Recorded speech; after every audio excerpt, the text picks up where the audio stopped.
자, 안녕하세요. 안녕하세요. 아시안게임 관련해서 지금 이상민 선수는 오늘 또 발표가 나왔죠. 그거는 오늘 저녁 히든풋볼 때 황선홍호 자체를 좀 딥하게 단순히 선수 선발뿐만이 아니라 최근에 성적을 기대하기에 아쉬웠던 부분들이 엄청 많잖아요. 오늘은 히든풋볼을 딴 거 안 하고 그것만 얘기할 거예요. 아마 그렇게 되면 한 80분 되겠죠. 7, 80분. 그래서 오늘 정원 라이브 때는 아예 따로 이상민 선수 얘기를 하는 게 아니라 그때 딥하게 다루는 걸로 하고 해외 축구 얘기로 오늘 라이브를 다룬 다음에 그 다음에 진행하겠습니다. 자, 오늘 첫 번째로 얘기할 거는 이 손흥민 선수가 소속돼 있는 토트넘이 포스테코글루 감독 아래서 첫 번째 친선전을 합니다. 네. 웨스트햄이랑 경기를 하죠? 네, 이제 웨스트햄 토트넘 이제 호주에서 맞붙게 돼요. 웨스트햄은 이미 호주입니다, 지금. 가 있고. 물론 이제 토트넘도 호주인데 네. 웨스트햄은 이미 이제 호주에서 이제 퍼스랑 이제 연습 경기를 했고 네. 친선전을 했고 그 경기를 아마 영주형이 중계를 했을 겁니다. 아, 그래요? 네, 영주형이 중계를 했고 그래서 어쨌든 토트넘도 지금 이제 호주에 도착을 해가지고 훈련 진행하고 있고 이번에 이제 프리시즌 명단을 쭉 보면은 부상 때문에 빠진 선수들이 일단 좀 있다는 거를 짚고 넘어가야 될 것 같아요. 로드리고 벤탄쿠르 빠졌고 프레이저 포스터 빠졌고 브라이언 힐, 트로이 페럿 그리고 라이언 세스뇽까지 이제 부상으로 빠졌는데 요 그림으로 봤을 때는 벤탄쿠르를 제외하면 주전급 자원은 네. 아니죠. 물론 포스터는 지난 시즌 계속 또 유리스의 부상 때문에 뛰었지만 약간 그런 거죠. 벤탄쿠르는 주전 그리고 포스터, 브라이언 힐, 세스뇽까지는 이제 로테이션 자원 정도. 이제 트로이 페럿은 사실 이제 아예 그거였으니까. 네. 그리고 이제 요리스도 빠졌는데 요리스는 이제 구단 공홈에서 이제 이렇게 얘기를 했습니다. 이적 기회 모색 때문에 프리시즌 투어에는 동참하지 않는다. 이제 요리스는 다른 팀 찾아서 나가지 않을까. 네. 라는 생각이고 이 등번호 관련해서도 얘기가 있었는데 메디슨 71번, 솔로몬 72번, 우도지 73번. 임시 번호입니다. 임시 번호죠. 예. 네. 아마 메디슨은 좀 좋은 번호를 받을 수 있지 않을까? 메디슨은 좋은 번호 에이스급 번호를 받을 만한 선수니까. 앞쪽 번호를 받을 거고. 네. 솔로몬 마찬가지고 우도지 이제 풀백이니까 이제 몇 번을 선택할지 조금 고민이긴 한데 그래서 이거 공홈에서도 그런 얘기가 밑에 써 있어요. 이거 임시 번호니까 혹시 가서 마킹 하면 안 된다. 그런 류의 이제 얘기도 있고. 근데 이거 또 공홈 샵에 따라서는 저런 번호로 예를 들어 이렇게 띡띡해서 하면 수정해서 보내준다거나 아니면 메일이 온다거나. 근데 저는 이제 그때 트로사르를 그냥 보내줬죠. 22번. 네. 그건 형의 잘못이죠. 아니 내가 그걸 탓하는 게 아니야. 난 그것 때문에 컨텐츠를 뽑았기 때문에 네네. 잘해준 거죠. 네. 바꿔서 보내줬으면. 근데 왜 22번 했지 그때? 그냥 22번 받지 않을까? 그냥 그런 느낌을 한 거였어요. 11번 더블 해가지고. 네. 11번 더블이요? 그런 느낌. 단순한 논리였군요. 11번은 있으니까 2배에서 22번으로 가자. 네. 아무 생각 없었습니다. 22번 트로사르. 네. 그거 형 갖고 있나요? 그거 누가 벌칙으로 받아갔잖아. 언제지? 군호의 밤 때인가? 그래요?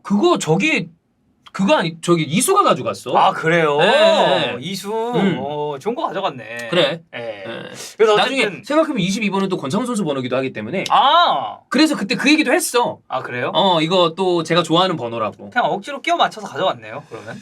그렇게라도 해야죠. 네. 또 이제 권창훈 선수가 나중에 그 유니폼 입고 저희 회사를 한번 방문했으면 좋겠습니다. 이제 이수랑 라이브도 했으니까 네. 이제 방송인 아니겠습니까? 그렇습니다. 그럼 이제 방송인데 또 초대하는 걸로. 그렇죠. 네. 자, 그래서 어쨌든 이렇게 임시 번호들이 부여가 됐고 예상 라인업에 관련해서 사실 이게 프리시즌 경기가 저희가 이제 제가 프리시즌 경기를 이제 막 중계를 했었던 게 지지난 시즌인가 지난 시즌부터예요. 지지난 시즌이었던 것 같다.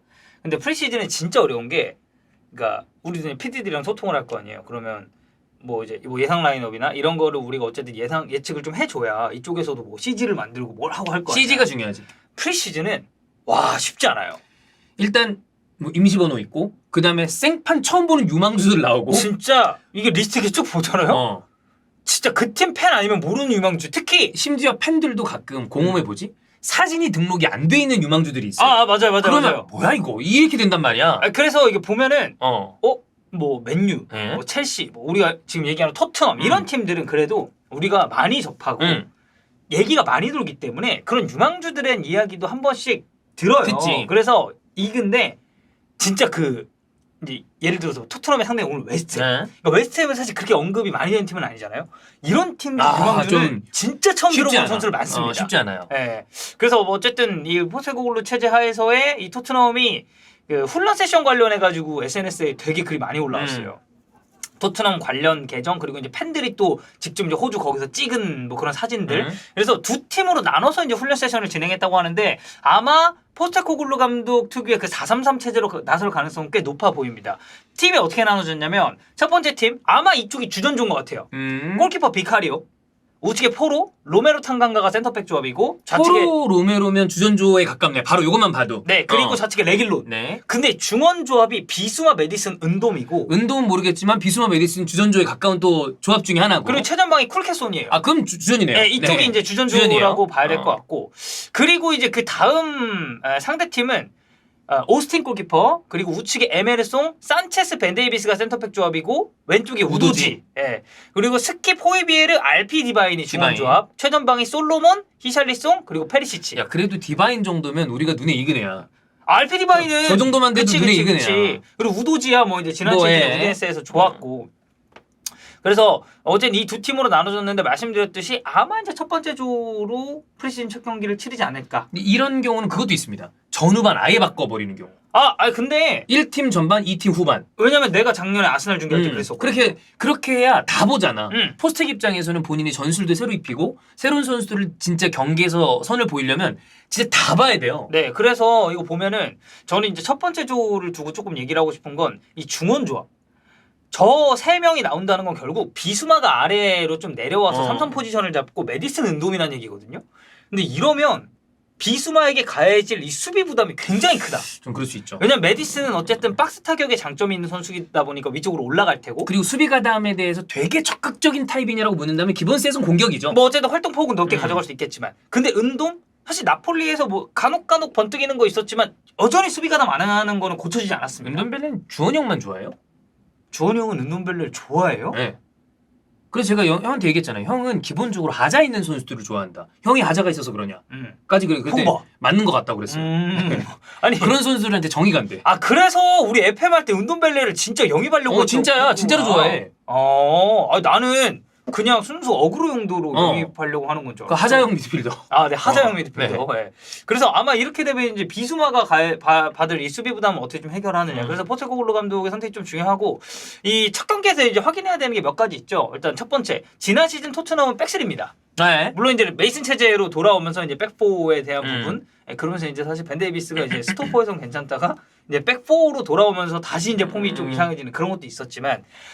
지난 시즌 주가 됐었던 백스리 근데 콘테 안에서 냉정히 말해 좋지 못했어요. 안 했죠. 근데 포스테코글루 감독은 백포를 기틀로 잡습니다. 물론 이제 토트넘이라는 팀이 백포 라인을 쓴 이력이 없는 팀은 아니에요. 그래서 뭐 선수들이 적응하는데 어렵진 않을 것 같은데 뭐 이것도 새 감독 체제에서 세부적인 전술의 변화가 있을 때 여기에 적응하는 것도 중요하고 관건은 이 손흥민, 케인, 쿠르셰프스키 공격 라인의 파괴력을 좀 어떻게 살리느냐. 왜냐면 지난 시즌은 그냥 대놓고 케인 의존도가 굉장히 심했기 때문에 이러한 케인 의존도를 조금 더 다른 선수들에게 분산을 시켜줘야 된다. 왜냐하면 쿠르셰프스키도 지난 시즌에 드리블 폼 저하되고 패턴 읽히고 추가적으로 부상이 있었고 중간에 영입됐었던 시즌이랑은 좀 많이 간극이 있었지. 그렇죠. 그래서 이런 쿠르셰프스키 쪽이나 그리고 손흥민 선수도 어쨌든 전술적인 부분에 있어서의 맞지 않는 옷도 있었지만 득점왕을 했었던 시즌이랑은 명백하게 봤을 때 폼 차이가 좀 있었으니 이거는 이제 어떻게 올려설 거냐. 그리고 백포 라인으로 돌아갔을 때 이 수비 라인의 안정감. 왜냐면 어쨌든 토트넘이 지금 반더벤 얘기도 있고 탑소바 얘기도 있긴 한데 있죠. 이 선수들이 영입된 게 아니잖아요. 아직은 아니에요. 그러면 주전조는 로메로 하나 받고 나머지 파트너는 애매해요. 경기 몇 시죠? 7시입니다. 7시 경기. 네. 나는 좀 기대가 되는 게 사실 그게 있어요. 아무래도 토트넘 경기는 우리가 손흥민 선수 때문에 더 주목을 하는데 한 최근 2시즌 그 전에 포체티노의 축구는 재미와 이런 거를 떠나서 성적이 잘 나왔잖아. 참 별을 갔잖아. 근데 그 이후에 그리고 재밌었던 시기가 분명히 있었어요. 근데 그 이후에 토트넘 경기는 우리가 뭐 손흥민 선수도 있고 그러다 보니까 거의 전 경기를 팔로우를 하는데 답답한 경기들이 되면 특히나 콘테 오고 난 다음에 답답했었던 경기들 이런 거 생각하면 누누 때는 뭐 말할 것도 없고 차라리 누누 때는 시원하게 지기라도 했지. 그치. 근데 이게 답답했는데 만약에 잘 풀려. 이 사람 무조건 공격 축구거든.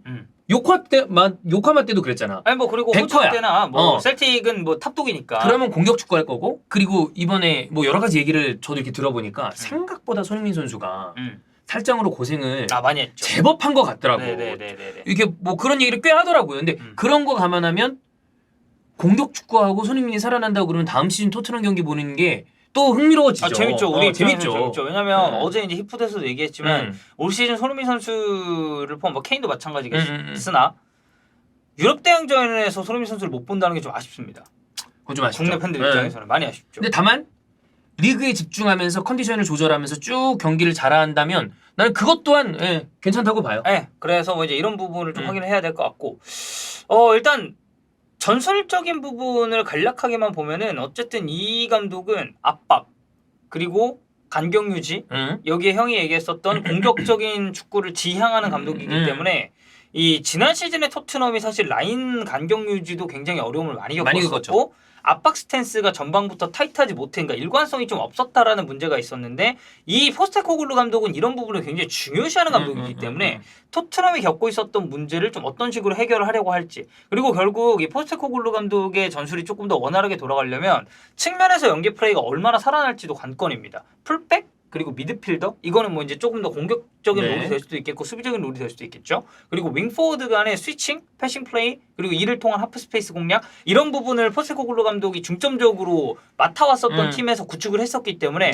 사실 토트넘도 지금 우리가 아까 주전조가 될 것 같다고 예상한 선수들 보면은 레길론도 그렇고 포로도 그렇고 굉장히 공격적인 성향이 강한 풀백들 있잖아요. 이 풀백들이 올라갔을 때 손흥민 그리고 쿨루셉스키 여기에 이제 중앙 미드 봐봐 메디슨 그리고 은돈벨레도 어쨌든 공격적이란 말이에요. 아 공격이죠. 그러면 이 라인업으로 나온다고 가정을 했을 때 그 공격적인 성향의 선수들이 만들어가는 이 뭐 트라이앵글 구도라든지 이를 통한 하프 스페이스 공략이 얼마나 좀 원활하게 되느냐 이 부분을 저는 좀 체크를 해야 될 것 같습니다. 네. 그 다음에는 뭐 역시 새로 어떤 선수들을 우리가 좀 볼 수 있을까? 유망주 보는 것도 좀 재미고. 아 그렇죠. 왜냐하면 이번에 풀시즌에 동행한 선수들이 총 31명입니다. 토트넘. 근데 이제 현지에서는 포스테코글루 감독이 일단 모든 선수들을 좀 확인해보고 싶어 한다라는 이야기가 많아요. 뭐 새 감독이고 코칭 스태프도 뭐 이제 라이언 메이슨 같은 코치는 남았지만 새롭게 사단을 꾸려가지고 이제 새 팀에 부임을 했기 때문에 어쨌든 모든 선수를 체크는 해야 돼요. 그래서 이번 프리시즌 결과에 따라서 그런 이적 시장의 큰 틀이 잡힐 것이고 인앤아웃이 좀 어떤 식으로 이루어질 것인가 이게 이번 웨스트햄이 첫 단추이기 때문에 이 첫 단추를 어떻게 꿰느냐가 포스테코글루 감독 입장에서는 굉장히 중요하다. 좀 기대됩니다. 일단 내용이랑 결과에 따라서 우리가 내일 한번 요 얘기를 다뤄봐야 될 것 같긴 해요. 어떤 식으로 포스텍의 토트넘이 예상이 되는지. 요거는 저희가 요 경기 결과나 내용을 좀 잘 체크를 한 다음에 디테일하게 내일 한번 다뤄보죠. 아 그렇죠. 뭐 저희가 뭐 후 리뷰가 될 수도 있고 아니면 뭐 후 토크 형식이 될 수도 있겠지만 이 첫 경기 그리고 어쨌든 같은 프리미어리그 팀이잖아요. 물론 웨스트햄이 주축 자원들이 안 오긴 했습니다. 프리시즌에. 뭐 그런 뭐 국제 대회나 뭐 다양한 이유 때문에 이제 막 그 웨스트햄 훈련장에 복귀한 선수들도 있지만 어쨌든 같은 프리미어리그 팀과의 경기에서의 테스트는 저는 의미가 있다. 지난 시즌 아스날도 뭐 첼시 이런 팀들이랑 또 이제 트레이닝 그 이제 그 친선전 그렇죠 많이 했잖아요. 그런 거를. 오늘 친선전은 저희가 따로 입중계는 안 하고요. 아마 입중계 관련해서는 프리시즌 경기나 이런 거를 저희가 한번 어떤 경기를 하면 좋을지를 체크를 한번 해보도록 하겠습니다. 네.